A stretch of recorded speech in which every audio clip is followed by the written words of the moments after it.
In 79 AD, this volcano exploded. Down below, round the Bay of Naples, there were farms, houses, luxurious villas, Roman towns. The best known is Pompeii. The eruption which wiped this ancient town off the Roman map is one of the world's most famous disasters. But the tragedy has given historians a priceless legacy. The inhabitants were overwhelmed by gas, lethal gas, volcanic debris, and we found their bodies exactly where they died. Many have been cast in plaster, frozen in time. They've tantalised the world with their last horrific moments of death, but they tell us little about their lives. Now, in a cellar just 2 miles outside Pompeii, are 54 well-preserved skeletons lying exactly where they died. They were hiding from the full force of the volcano. 2,000 years later, they're about to give up their secrets. I'm wondering whether they can tell us something about the most interesting question in Pompeii, which is not how the people died. We know how they died. It's about how the people in Pompeii actually lived. For the 25 years I've taught classics at Cambridge, I've been fascinated by what life was really like day to day in ancient Pompeii. I'm hoping these skeletons will help take this understanding one step further and put my theories to the test. I'll explore the opulent and the ordinary. Don't have to be rich to wear jewellery. In a city of the refined and the rude. It looks to me as if the woman is on top of him, but sucking his toes. I'll see the hardship endured and the pleasures savoured. These guys don't look too pissed yet. I can't find where I left my glass. I want to see if we can probe a bit deeper and get beneath the skin of this ancient town. You don't get closer to real Rome than being in a cesspit, do you? Nope. I'm hoping that the people in the cellar will help me discover what life was like before Vesuvius forced them to flee.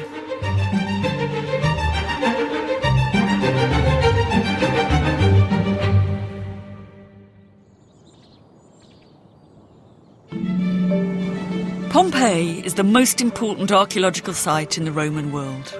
Nowhere else do we come face to face with antiquity up close in quite this personal way. These perfectly preserved ruins bring millions of us here each year to see a snapshot of Roman life. But that's all we see, a snapshot of a society where it appears the rich enjoyed a life of luxury and everyone else, the poor and the slaves, lived lives of drudgery. That's always seemed too simple to me. It's much more interesting than that. I want to bust a few myths about the rich and the poor in Pompeii. This was the stretch of coastline where rich Romans, and I mean really, really rich Romans from the capital, used to come for their holidays. It was supposed to be particularly popular with the fast set. They came here to gamble, to have fun, to have sex. Sort of a cross between Las Vegas and Brighton. And that's what makes Pompeii so remarkable. It was a town where ordinary people lived cheek by jowl with the hedonistic rich. It had all the essentials of a Roman town, with a forum at one end and at the other an amphitheatre and training ground for gladiators, a market, temples, baths, even a brothel. Perhaps 12,000 people packed into less than a square mile. Pompeii lies between the Mediterranean and Vesuvius. It's 17 miles along the coast from Naples, not far from Herculaneum. And it's in a suburb of Pompeii, Oplontis, where the cellar of skeletons was unearthed.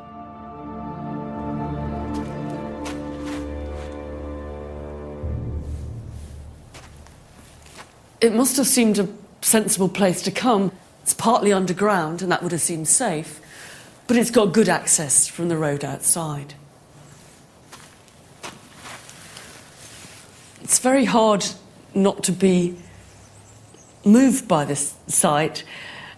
I mean, they may be 2,000 years old, but they're still victims of a terrible human tragedy. On the other hand, I can't help wondering what these bones might tell us about the life of these people. The first thing we can tell from the cellar is that these people appear to be divided into two groups. On one side, they were carrying money and jewels. These bodies have been catalogued and tidied away into boxes. The others, left where they fell, were found with nothing. So how can we explain this divide? You could come up with all kinds of theories as to why it might be. But for my money, the most likely thing is that we're dealing with a distinction in wealth.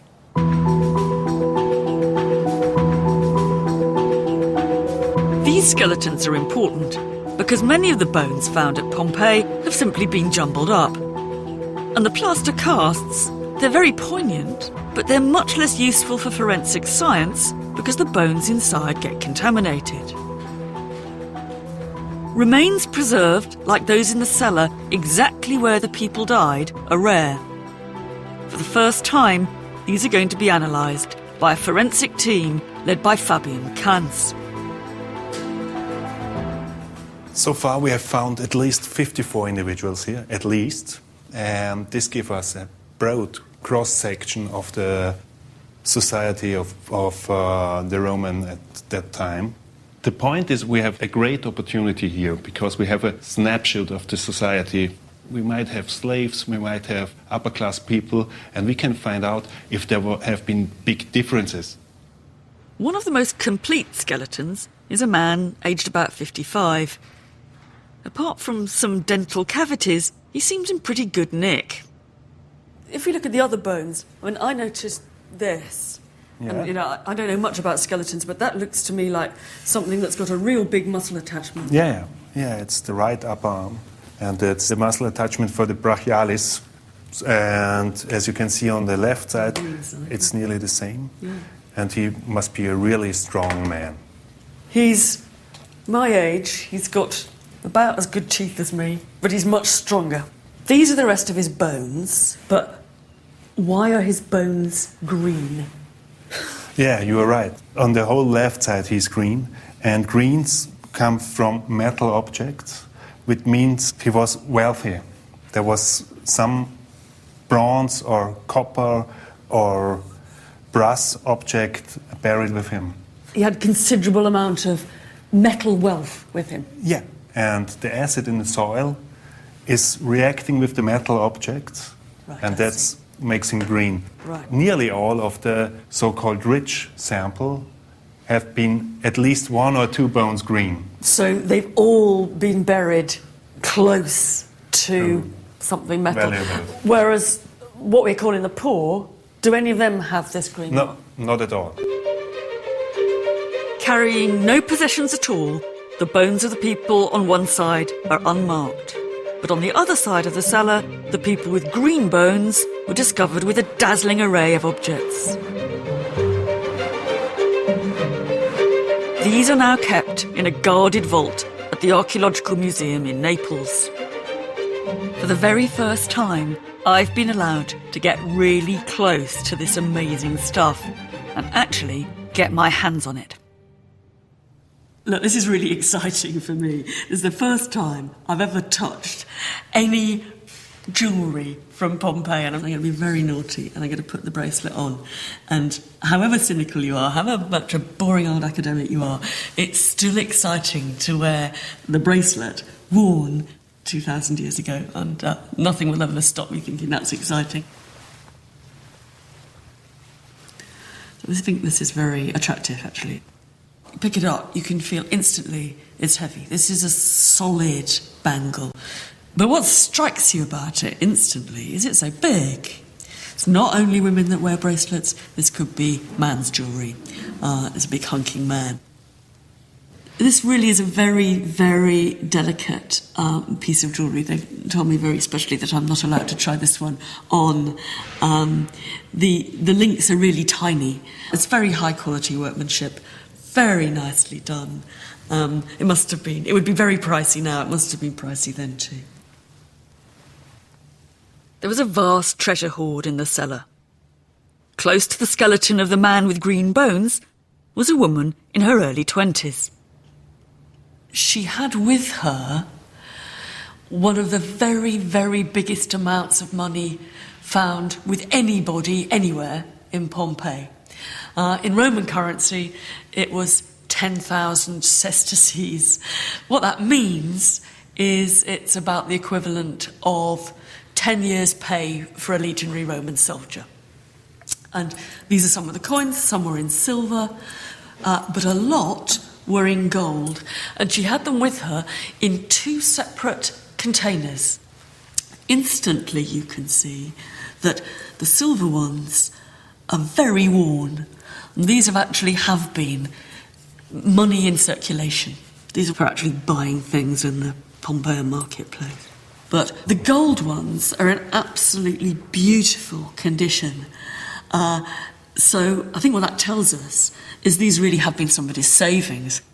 So I think you can imagine very easily what must have happened, that the people were fleeing, they wanted to take their valuables with them, they get the purse, they stuff what's most important to them, these things, they stuff it inside the purse, put it in their pocket and off they go.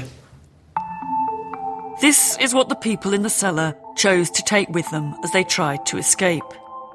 They sought refuge from the eruption in what was probably an underground storeroom.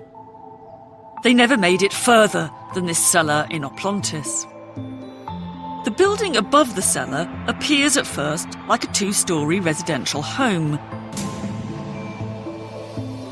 But if you explore a little further, you see that much more was going on.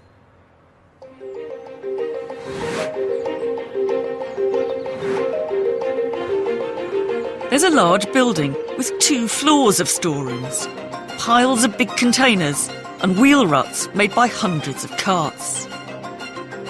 This was clearly more than somebody's house.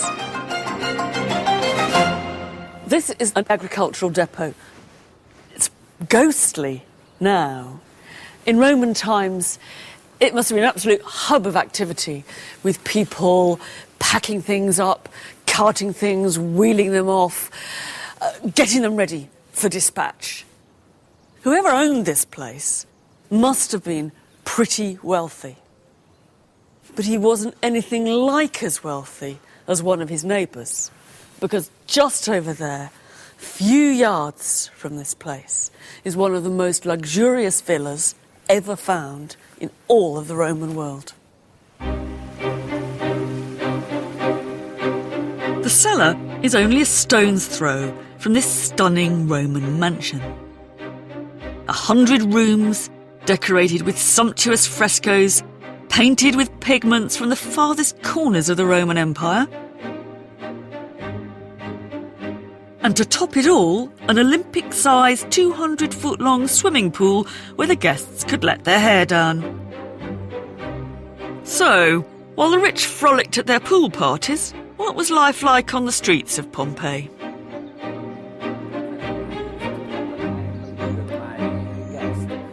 Mattia Buondono's family has lived in Pompeii for generations, and he's one of the site's most experienced guides. He's got a local sense of how this place might once have been. What's your sense of what the ancient town was like, the basics? What was life like here? Smell. Smell of people. Smell of the activity of commerciality that was here. Smell of everywhere. Smelling of money. And the smell of the animals too, presumably. Yes. And just think of the smell of the shit. Yes. Awful. For them was normal life.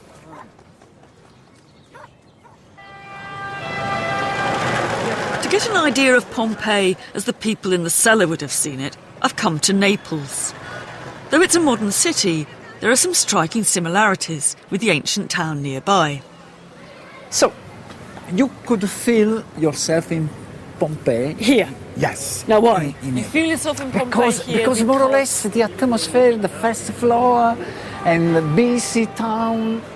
It's easy to forget that Pompeii was a two-storey town. People lived above their shops and bars, and stairs opened right onto the streets, just as they do in Naples today. I think people often wonder where all the stuff was in a Pompeian shop or a bar. But I think what this tells you is that you can hang a lot of it up. You can actually hang it from the ceiling. Like they did 2,000 years ago, as this painting shows us.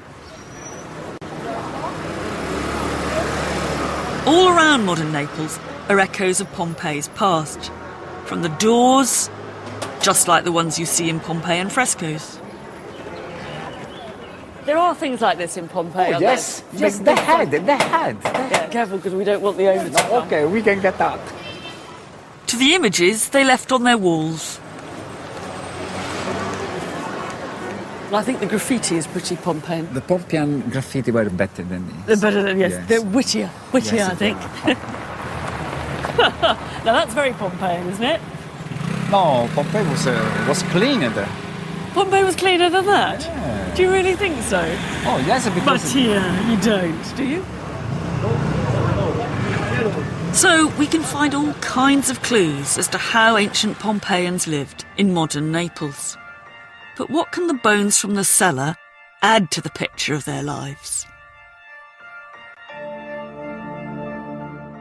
See, this looks quite ordinary to me. This is a leg bone. This is the lower part of the leg bone, and if you compare it to this bone, it's swollen. Oh, yeah, nice. And you can see all these little holes. And what is that? This is the infection of the skin and the bone. A possible reason for this might be a cut. This is one explanation for it. So you get a cut, you haven't got antiseptic. Yeah.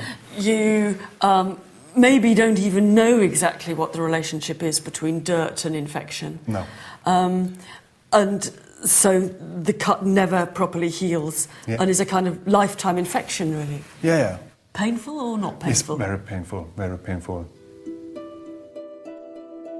So where could this infection have come from?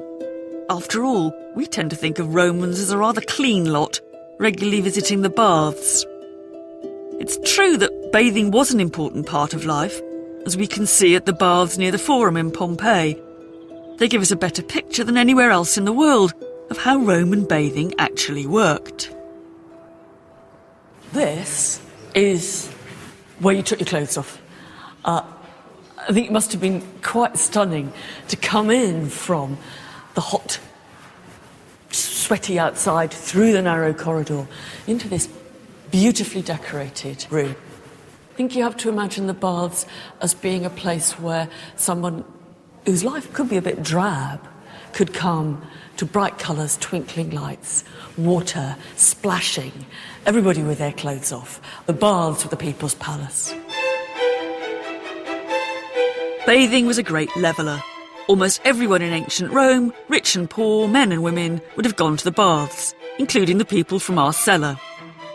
These feats of engineering had underfloor heating, a series of hot and cold rooms. And in Rome itself, they could even have a library attached. You get all sorts of things out of coming to a Roman bath. You get hot and cool and you get rest. But I think it's also crucial to remember you get wonderful things to look at too. And the ceiling still has some traces of the kinds of over-the-top decoration that you expect in a really good Roman bath. And everybody shares those things. We tend to think of these luxurious baths as pristine marble palaces where people came to get clean. But is that really the case?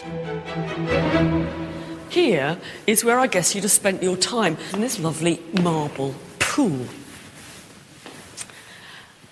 It's a bit like a jacuzzi. Think California, or perhaps think rugby club. You sit down, the warm water's around your feet. This is a great time to relax, to talk to your friends in this lovely setting. There is, however, a nasty surprise in store. We can see ever so clearly where the water comes into this pool. There's a nice little spout here bringing the water in. But you can look all around and there isn't a single place where it can go out. What this means is there is absolutely no circulation of water at all in this pool. All the people who piss in here, their sweat, it all comes into a steaming, hot, watery mass. Just how healthy is that? Well, it's not at all healthy. Even some Roman doctors realised it wasn't healthy. There's a great Roman doctor called Celsus who says, make sure you don't go to the baths if you've got an open wound, because you're likely to die of gangrene if you do. Whether the people in the cellar made that connection, we don't know.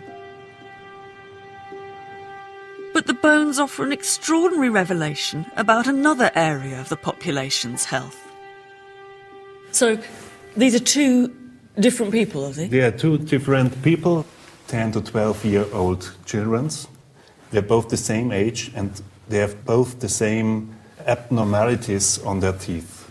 We think most probably they have been twins. Same age, same teeth. Yeah, and they had a problem. On closer examination of the twins' teeth, Fabian's colleague Maciej Henneberg discovered evidence of a horrible and unexpected disease. They must have a massive illnesses. And one possible explanation for it is congenital syphilis. I'm not joking, but... I thought syphilis didn't come to Europe until much later than this. I mean, yeah, so if this were the case, Yeah. this would be our first Roman case of congenital syphilis. Yes, of course. Well, that would be something to find in this cellar, wouldn't it? If this is true, it would overturn the idea that the disease first arrived in Europe with Columbus's sailors. This would be the first recorded case of syphilis by more than 1400 years. But the twins in the cellar also tell us about another aspect of ancient Roman life. This must have been a really bad and serious illness. Somebody had to took care of them. A lot of care, a lot of health care, a lot of effort that they made it. What strikes me is that they were found in the so-called poor sample, but still must have received years of medical care. I mean, it is interesting because it's going from a really nice scientific observation just to a glimpse of a family support network, parents looking after them. Yeah. The very base of their survival is about human care. Yeah.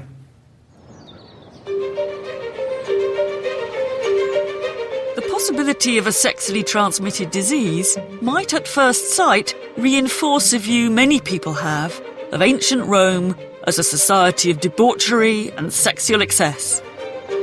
There's willies, big willies, everywhere.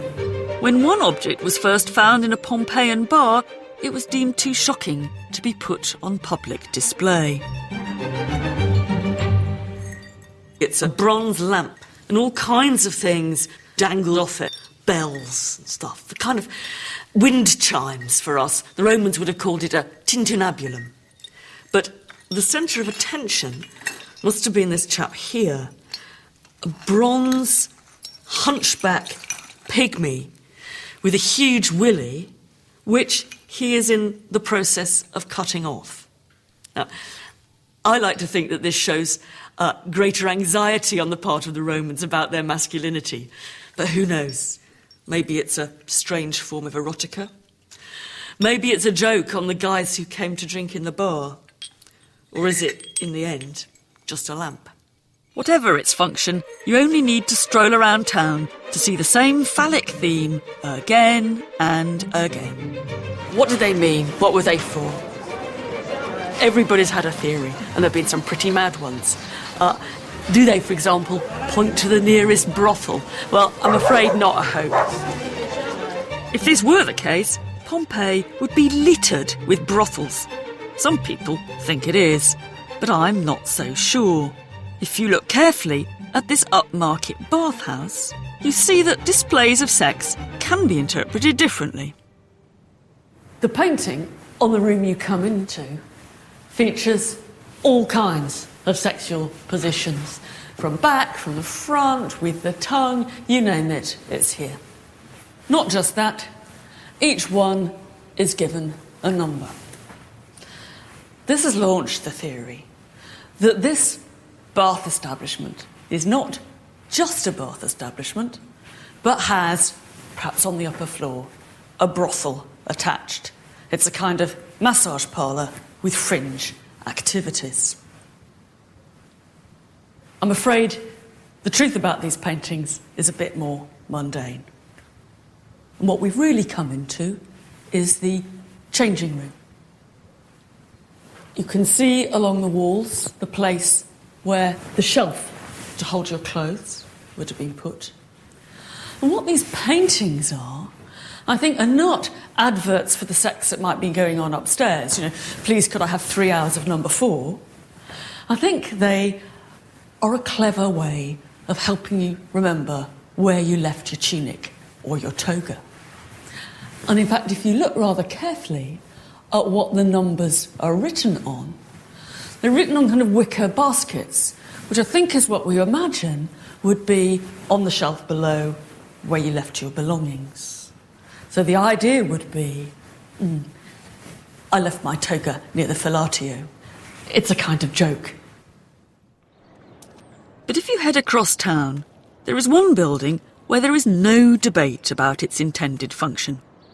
As far as I'm concerned, this is the town's one and only known brothel. Now, this is where you can see that the whole wall is covered with the graffiti of the customers. They're an interesting multicultural bunch. There's a couple in Greek. They're very hard to read. Latin handwriting is absolutely dreadful. But this one here is clear and pretty typical. I came along here and I had a good fuck, which is about as clear as you can get. It's a pretty gloomy place, and I think my heart goes out to the prostitutes who have to work here, honestly. The sex here still sells 2,000 years later, because this is the most popular visitor attraction on the entire site. This place is always packed with people because we still have a glamorous view about Roman sex and Roman brothels. We also get told a lot of rubbish about it. If you listen to what the tour guides are saying here, they look at these paintings up above the cubicles and they say, what these are, they're the menu at the brothel. You might not be able to speak Latin very well, but you could always ask, like in a bar, for, can I have some of that one above that door? It's rubbish. Doesn't add up to me. I think they are fantasy images about sex. This place is bad enough. It's dark, it's dingy. The girls are working in prison cells, effectively. You don't have to make it worse by pretending that you came and chose sex like you choose a hamburger. Between the frescoes, the phalluses and the brothel, you can see how we ended up with the image of Pompeii as a society obsessed with sex. But we need to think again about this ancient myth. My idea is pretty simple, honestly. I don't really think that the Romans are any more interested in sex than we are. I think it's much more to do with male power.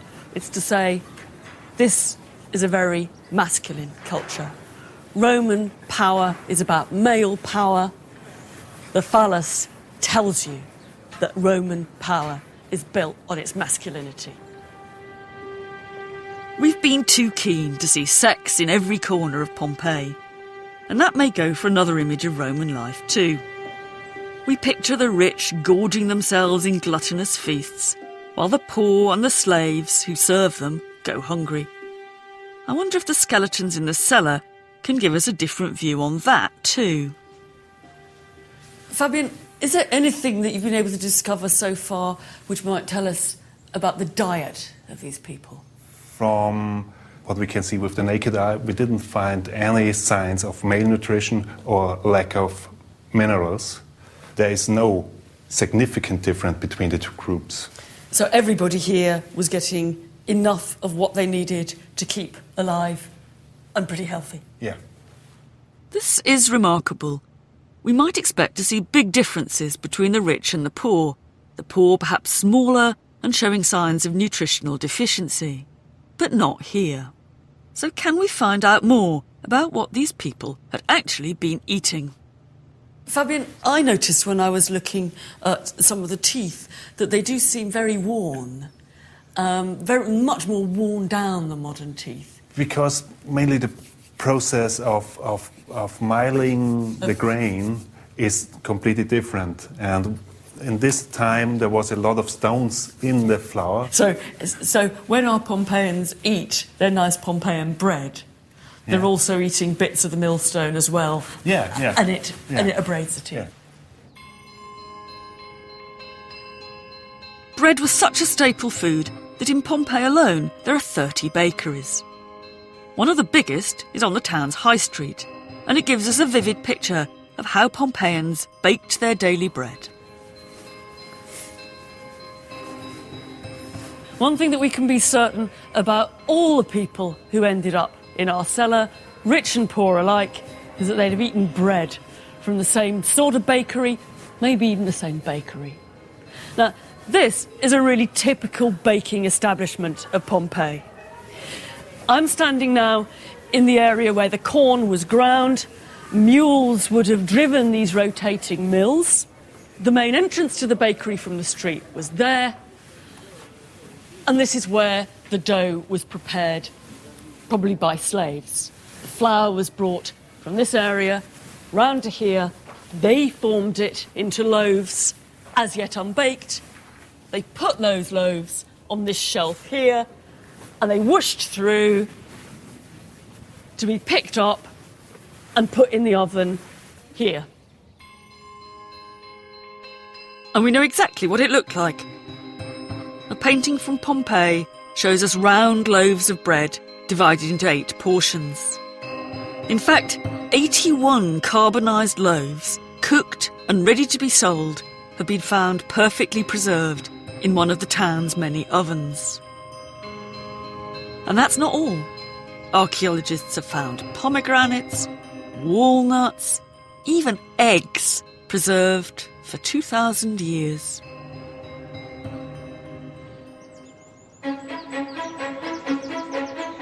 And now, an extraordinary piece of new research means we can prove that it wasn't just rich Romans who ate well. In Herculaneum, 9 miles from Oplontis, historian Andrew Wallace-Hadrill is leading the excavation project. Herculaneum was buried under more than 50 feet of volcanic debris during the eruption of 79. Above this street was an apartment block inhabited not by Rome's super-rich, but by the ordinary people of the town. What went into their mouths came out 15 feet below. Let's come down here, Mary. It's not quite so scary as it looks. Down here, the evidence of Roman diet has been perfectly preserved for 2 millennia. I'm not great on You ladders, appear Andrew. to be disappearing into the bowels of the earth. We're getting to the bit where you can see some very good downpipes here. This whole sewer is fed from above. The stuff coming down smears down the wall. Generations of stuff, leaves a trail, and it's still brown. You can see very clearly how brown it is. It just leaves this trail of shit. It feels real. You don't get closer to real Rome than being in a cesspit, do you? Nope. So you've got a layer of shit on the floor, Yep. and then volcanic material covering it. Exactly. Right, Beautifully sealing the stuff on the floor. Right. So you take out the volcanic material and get to the shit. That's right. Yeah. It's all You know, gone now. It's all gone It's all now, been but it was removed. Yeah? up to our knees, roughly, was really, really precious material. In archaeological terms, this is gold. You mean it's precious because it literally was what had gone through these Roman lavatories? Yeah. Down here was the story of Roman diet, just waiting to be found. This is the world's largest archaeological excavation of sewers. over 700 bags of human waste were collected from the sewer floor and are being systematically analysed to tell us more about what Romans were eating. What have you learnt so far about diet? In terms of diet, the amazing thing about the contents down here is the variety. You've got bones of all sorts, a lot of fish bones. We're right by the sea. They had a high fish diet, but also chicken and eggs. But walnuts, a good variety of nuts. So you've got a complete mixture between local stuff and imported stuff, which is so typical of the Roman Empire. You're certainly going to live well on this. You live healthily on this. What's important is to try and fix who the people were that were living above this cesspit and sending their cess into the sewer. There are a series of shops immediately above us. So some of them are shopkeepers, definitely. And then above them are 2 more floors of flats. And it's terribly tempting to think, because they're flats, these must be absolutely dirt poor. They're neither dirt poor nor stinking rich. And this is a really hard thing that, you know, people often think of the Roman world as being there, these really posh people at the top, and then everyone else is ground down and miserable. No, sorry, it's much more complicated than that.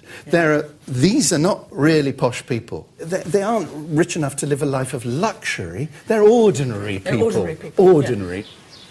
The excavation in the sewers supports what we found in the cellar, that rich and poor shared the same basic healthy diet. But let's not kid ourselves. The rich took every chance to show off their wealth. And where you ate was one way to do that. This is a top-of-the-range Roman dining room. But we might imagine that some of the richest of the skeletons in our cellar, even if they didn't own something like this, might once or twice have eaten somewhere like this. Is built around the idea of running, trickling, trinkling water. Water would rush down from that little niche at the back. It would then feed in to this pool here. It would feed out over the marble, and it would end up in another pool with a fountain overlooking a garden beyond. The other thing that I think is quite interesting is it reveals very sharply how dependent the rich would be for their display eating on slaves. You've got to get up there to recline. How do you do it? And how would you do it in a toga? The answer must be that you were helped by your slaves. That's a very nice day-to-day indication of how the Roman elite relied on the servant class. Let me try and get up. This is not easy. Whoops.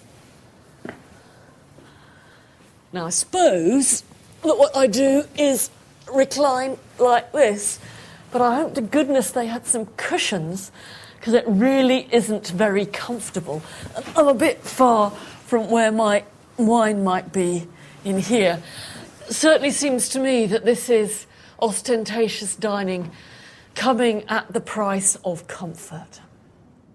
So, unlike today, when having money means you can eat out, if you were rich in Pompeii, you were dining at home, surrounded by opulence. But what about ordinary Pompeians who weren't living in luxury? Where were they eating? Fast food joints are one of the commonest features of the Pompeian street scene.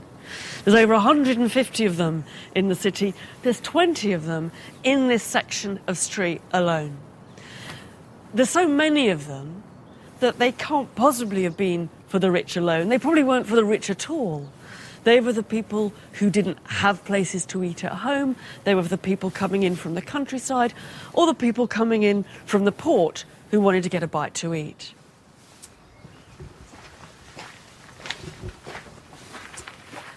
You've got 2 choices if you're a customer at this bar. Either you come to the street or to the counter, see what they've got on offer in the dishes here, choose what you want, take it away. Fast food. But if you've got more time And I guess if you've got more money, because probably like modern Naples, you've got to charge more if you want to sit down, is that you go into the back room and you spend time eating and drinking at a table. I imagine it was pretty crowded, perhaps 6 or 8 tables with people sitting round. And when you got down on the tables, when you were sitting on the chairs at your eye level, were these lovely little scenes of life in the bar. From the storerooms of the Naples Museum, a fresco found in Pompeii has been specially brought out for me to see. Perfect. Grazie tanto. It once decorated the walls of another bar and gives us an idea of a typical Pompeian night out. They're very clever, actually, because it's not just paintings, but the paintings have got the ancient equivalent of speech bubbles attached to them. So a little dialogue, a little story develops. And the story is not entirely unfamiliar. After a good few drinks, 2 men get into an argument about a game of dice. The upshot of this we see in the sadly bashed up last scene, but happily the writing still survives. One's saying, "You scumbag, I won," and the other is saying, quite literally, "No, you didn't, you cocksucker." And just at the right-hand corner, it must be the landlord, because his speech bubble is saying, "Look, chaps, if you want to fight, get outside." I think it's nice actually ending this little series of scenes with the landlord, because it reminds us that bars are not just places where people go and get drunk and gamble and flirt. They're actually somebody's business. So where rich and poor were eating and drinking was worlds apart. But what they ate was for the most part very similar. Everybody shared the benefit of food grown in this marvellously fertile region and sourced from the plentiful Mediterranean, which in those days was right on their doorstep. It's easy to forget that in Roman times, Pompeii was absolutely on the seashore. It's only the seismic activity that means that it's now inland. Pompeii itself had a port, and there were other little harbours up and down this coastline. Goods came in from abroad, and goods went out from this rich agricultural land.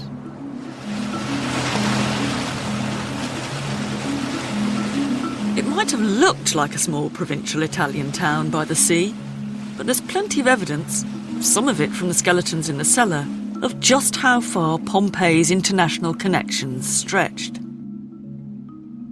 What we've got here is a gorgeous, gorgeous necklace.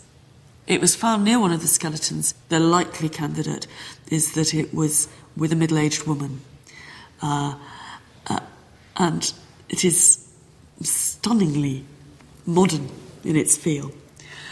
It's got a narrow neck it's going to go around. There's no way, I think it might just go around me. But it's too big to be a bracelet. So it must have been a choker going, I think, tight round somebody's neck. One of the puzzles about these things always is where exactly the raw material for them comes from. Emeralds aren't found naturally near Pompeii. The likelihood is that they come from Egypt. These roughly shaped emeralds, belonging to one of the skeletons, aren't the only evidence we have of Rome's two-way global traffic. This is one of the most extraordinary objects ever found in Pompeii. What it is an ivory statuette, and you only have to look at it to see this looks Indian, and it is Indian. That's where it comes from. So it absolutely brings it home to you in an instant that Pompeii and the Pompeian inhabitants know about what happens in the outside world, or they have an awareness of Egypt and Africa and Asia and all the other places around the Mediterranean in a way that's quite different from what one imagines the global view of an English village might be in the 18th or 19th century. So Pompeii was a small town with a world view. But how far do our skeletons in the cellar reflect that? We know that Pompeii is in some ways a surprisingly multicultural little place. Yeah. There are foreign objects here, foreign imports. It's got a port. Yeah, It's looking towards the outside world. What's always been much trickier to pin down is just how far the population was multicultural. Have we got any evidence from these skeletons about the makeup of Pompeian society? I mean, really, the ethnic or racial makeup? We found 2 skeletons where we're quite sure that they are of African ancestry. This is from the so-called rich group, and there's another one, it's a female lying on her belly there, and she's of African origin. Tell me how you know it's of African origin. It's just the shape of the face. I mean, are you talking Yeah. sub-Saharan Africa, not North Yeah, Africa? black. Black African. Like, What you're seeming to suggest, and I think that's a really important point, is that there are people living here who have an origin really on the other side of the Roman Empire. yeah. That's not the only thing interesting about the African skeleton. His skull is green, stained by metal objects, and he's in the group found with treasure. It's possible he was the slave of someone rich, but he might also have been rich himself. We can't assume all Africans were slaves. Brutal and degrading as Roman slavery certainly could be, it wasn't as straightforward as that. In one ancient cemetery outside Pompeii is a tomb that paints a much more complex picture of slavery. What you've got here is a tomb to hold the ashes of 3 people. And they tell you who they are.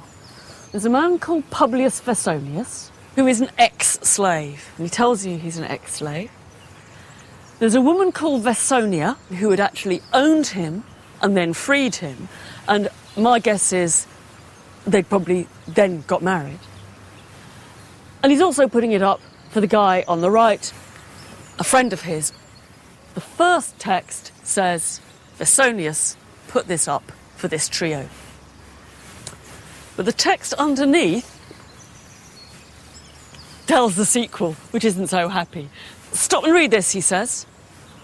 Because that guy on the right, who I thought was my friend, turned out to be false. In fact, says Vesonius, he took me to court. We quarrelled and he took me to court. But luckily, my innocence and the gods above saved me. But he was a complete bastard. We don't know why this man didn't just remove his ex-friend's statue. It's what I would have done. But luckily he didn't, as this monument tells a fascinating story. Here was an ex-slave rich enough to put up this big tomb for 3, and then to go to court to settle a dispute with his former friend. The point about Roman slavery is that it isn't always a lifetime sentence. Slaves get freed by the people who own them, and they sometimes go on to do very well. In fact, my guess is that a majority, probably, of the Pompeian population, certainly some of the people in our cellar, would have had slaves somewhere in their ancestry. It's been calculated that more than half the population of Herculaneum were descended from slaves. And slaves certainly sometimes did what we think of as high-status jobs. There's evidence for that in a very surprising place. Here you have the bog. There's probably one seat here, and then, yes, you can come and sit by me. Yep. You see, what's brilliant about this is that the last person to use this loo before the eruption happened has left his name. It starts with an A here. That's right. And what it's saying is, it's his name, it's Apollinaris Yes. Medicus Medicus, yes, and then T Imp. Imp. So that's Apollinaris, the doctor of the Emperor Titus. Then you can't read this any longer because it's got too faded, but we Well, know it it said, said, hic bene cacavit, had a good shit here. This name Apollinaris, we can't be certain, but it's very likely a slave name. So Yes. the Emperor's doctor is a slave. Now, we tend to think of slave jobs as being very drudge manual labour, and some of them certainly were, but slaves also did high, in our terms, high status professional jobs like being doctors. So that's another reason why slavery is more complicated. But also to be I a think. slave of the emperor is to be really someone quite important. In some ways, it's better to be a slave of an emperor than an ordinary free-born person with a tiny little shop in Herculaneum. I'd much rather be the Emperor Titus's slave doctor than a flower seller in the streets of Pompeii. on the way up, this Yeah. guy. Yeah. So slavery was a fact of life in Pompeii. Almost certainly, some of the people in our cellar were slaves. They died right next to their masters as they would have lived. At the house of the baker, on the main street of Pompeii, we find a nice illustration of that closeness in a painting on the dining room wall. These guys don't look too pissed yet, although I think we can imagine what might happen next. But the giveaway scene is in the background, where that lady is clearly about to keel over, and she's being propped up by the slave behind her. I imagine the slaves came in pretty handy for this kind of job. But it wasn't just slaves and masters living on top of each other. Here in the baker's house, right next to the smart dining room, there's a stable. And in the stable, the bones of the animals, the ones that used to turn the mills which ground the grain, and no doubt delivered the bread around town too. Here we've got the finest room in the baker's residential quarters, right up next to where the mules lived. And just a few yards away is the back end of a really rich house in Pompeii that was being given a complete makeover at the time of the eruption. So the rich are living right next door, right up against the working bakery. The baker has his poshest room right next door to his animals. That's how Pompeians lived, cheek by jowl. And that's how we find the people in the cellar. Rich and poor, male and female, old and young, lying close to each other in death, just as they would have been in life. But in 79 AD, that life came to an end. Neither they nor the others in this town had any idea that they lived in the shadow of a volcano. The last major eruption had been 1,500 years before.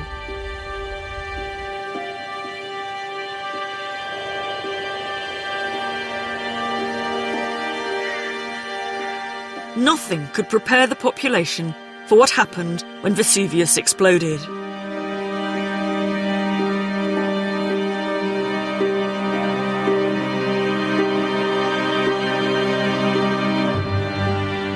The people in the cellar had just one choice: to try and escape or stay and find shelter. From out at sea, you get a very good impression of how Vesuvius really lowers over the whole area. But also, you get this slightly uncomfortable sense of how very close the volcano is. It makes you realise how difficult it would have been to escape from it, especially if you left it a little bit too late. While friends and neighbours fled, we know that our 54 people looked for cover, and many took their most precious belongings with them.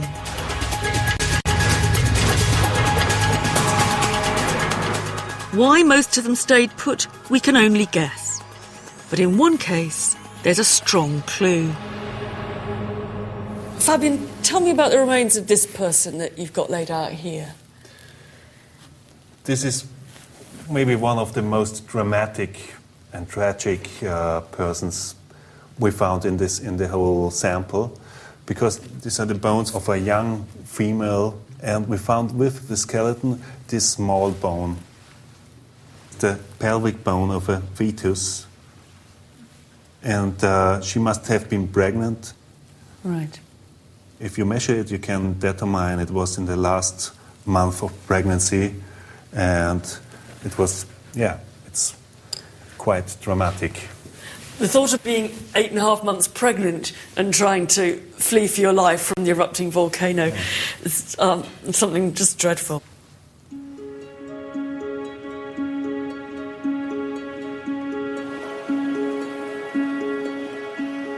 Amazingly, an eyewitness account of the eruption survives. It describes how on that fateful day you could hear the shrieks of women, the squalling of infants and the shouting of men. Some calling out for their parents, others for their children or their wives. It was so dark they could only recognise them by their voices.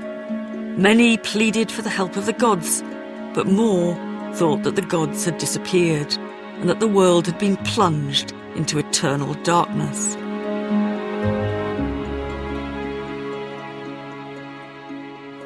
It must have been pitch black when the volcanic debris started to fall and our people tried to escape. Several of them certainly have brought lamps with them.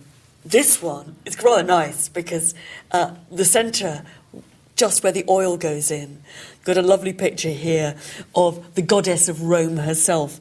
She's sadly broken in half, but she's quite recognisable with her helmet on. The people in the cellar were sheltering there as the eruption intensified outside, plunging them further into darkness. Heaven knows how you could have found your way through the streets at night using just one of these. It makes me realise how vulnerable the people in this cellar must have felt. They fled through the darkness. All trace of the sun has been obliterated by the volcanic debris. They've come in here, they're huddled together for shelter and support, and the only protection against the dark they've got is half a dozen little lamps like this. Of course, in the end, these people couldn't protect themselves from the same fate as the others in Pompeii. But the Romans in the cellar didn't just leave us with evidence of their tragic death, but of the lives they lived too. It may have been a male-dominated world, where the rich dined in luxury and exploited the poor, but Pompeii was also a place where slaves could earn their freedom, where women could own wealth, and the ordinary Roman could eat and drink well. It was a place where even the poorest knew something of the world outside.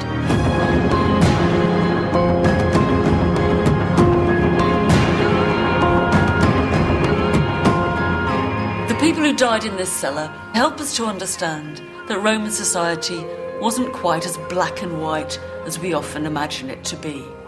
Sure, these people would have had vastly different lifestyles, but they lived cheek by jowl, and they shared a lot too. The smells, the dark, and the dirt.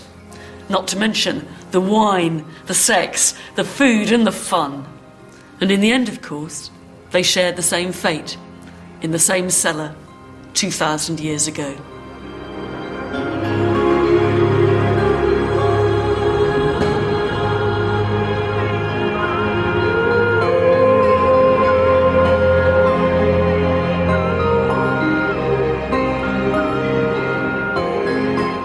And tomorrow here on BBC HD, we chart the rise and fall of the Roman Empire in Ancient Worlds at 9.